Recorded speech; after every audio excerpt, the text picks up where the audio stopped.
Ohio State takes care of Penn State. Little dicey there in the second quarter, Zach. Was it Well, really dicey? I mean, they were within 3 points.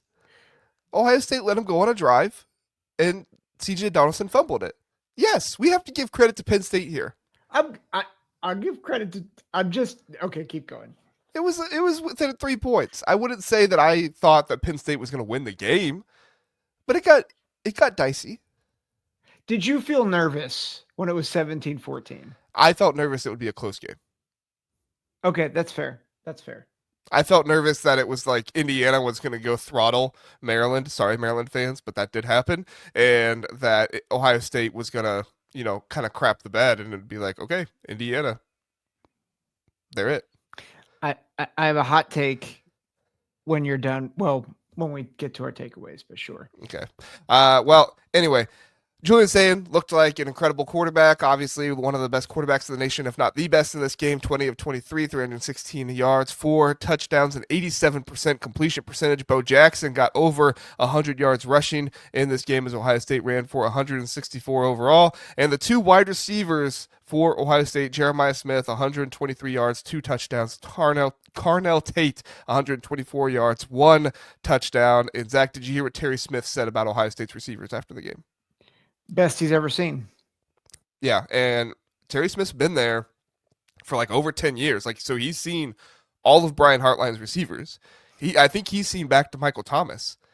For him to say these are the best wide receivers Ohio State has ever, I mean, he would know, right? He's the one that's coaching against them. He's the DB coach.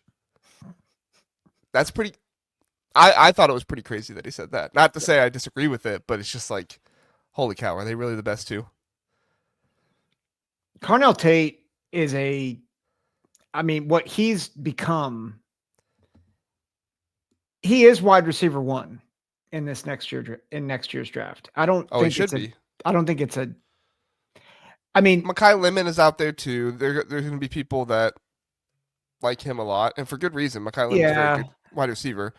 It depends on what people want, right? Yeah, he'll be top 3 at the very least. Yeah. He's going to be a first round pick, maybe a top half of the first round pick, the way he's playing right now. Yeah. So Zach, what was the thing that impressed you the most about Ohio State in this one? So this is going to go into my probably not hot take, but like medium warm, like warming tray take. First of all, Ohio State's ability to come back from a mistake is insane.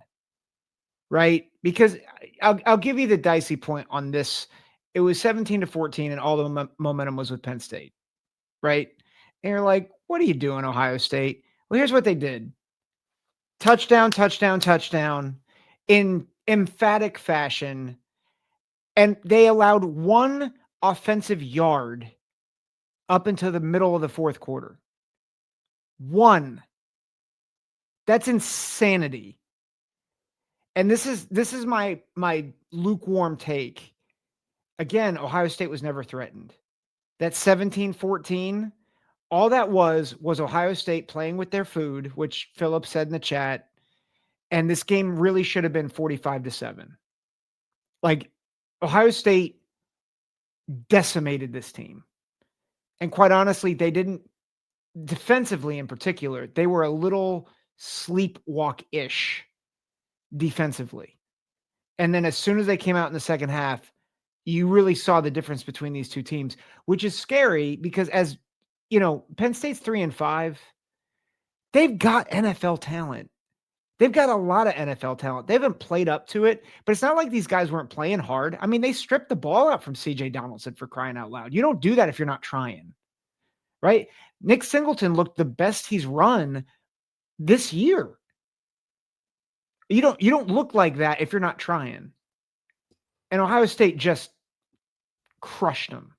And granted, I know no Drew Aller, no James Franklin, but all their losses, one was in double overtime. The rest were either by 1 point or by 5 points. This was never close.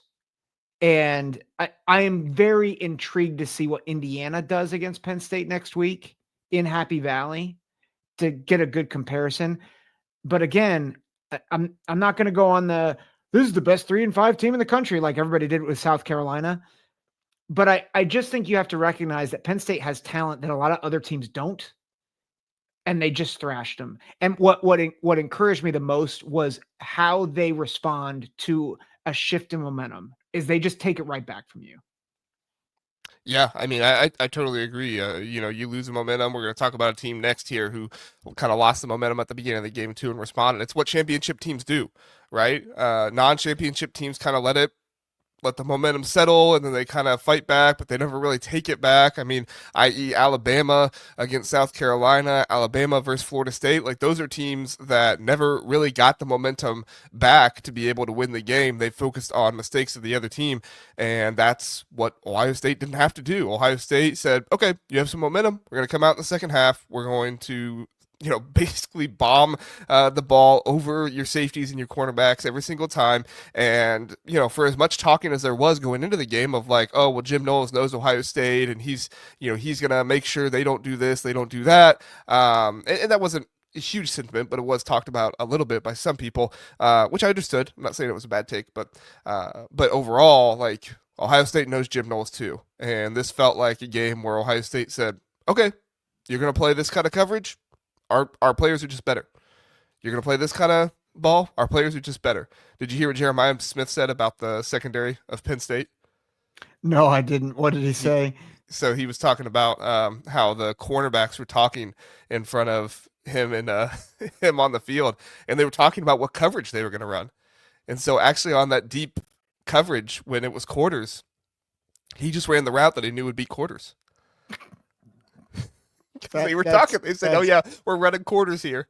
Okay. And JJ just said, "Okay, I'll just run in between you two and run straight up the field like you would do to beat quarters." And there were three guys all around Jeremiah Smith.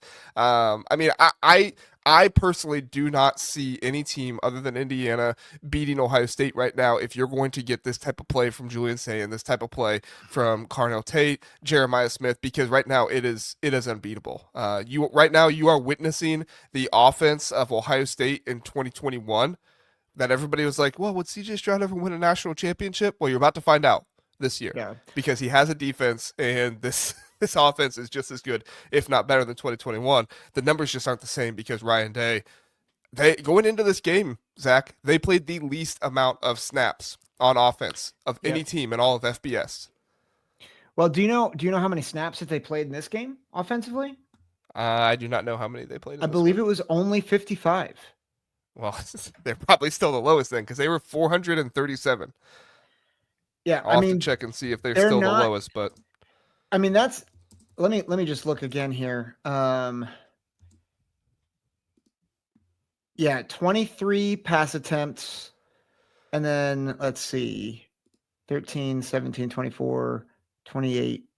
Sorry, I think it's 55 with 2 kneel downs, which if you do the math, I mean, 55 plays, they hit 480 yards. That's 8.7 yards per play. So and that's with 2 kneel downs. Yeah. Ohio State is in the bottom 10. They are not the smallest amount of plays played anymore. They have ran 492 plays on offense.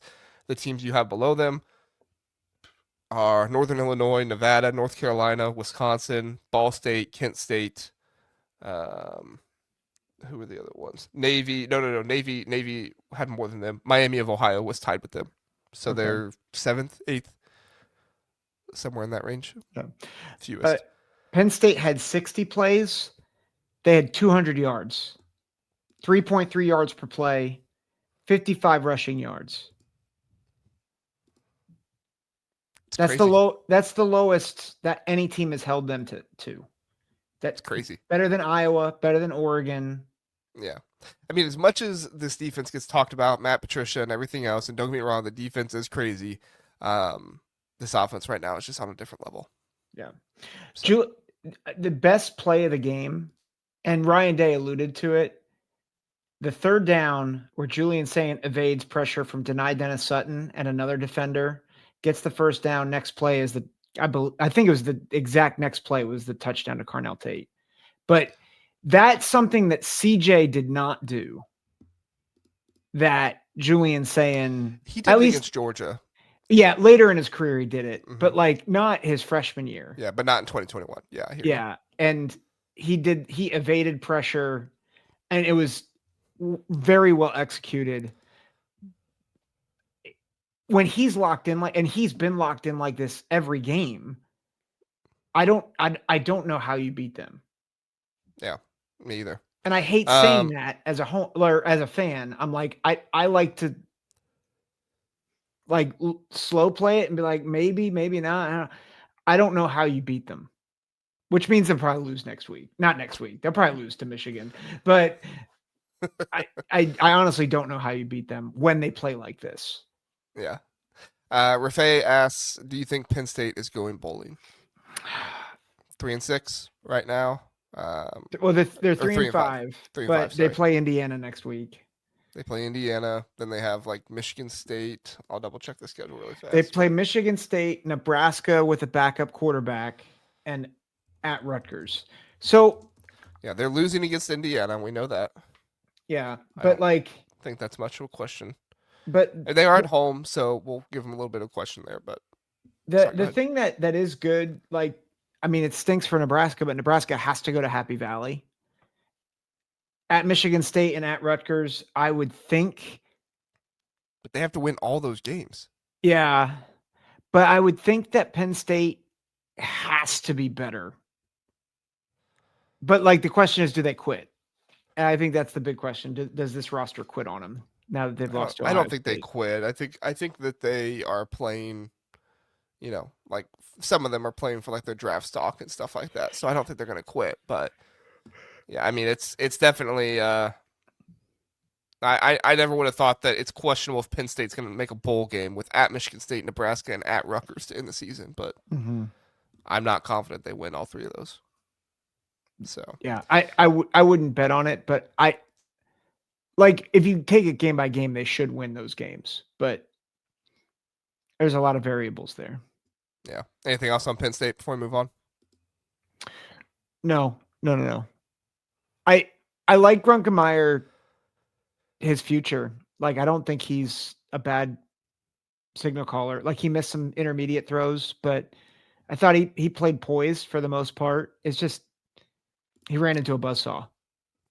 Yeah, it's just hard when Ohio State is basically getting pressure on you every single snap. Yeah. So Yeah. if they're not, Arvell if Penn Reese. State wasn't, if Penn State wasn't toss pitching it to the side, Ohio State was pretty much destroying them. Yeah.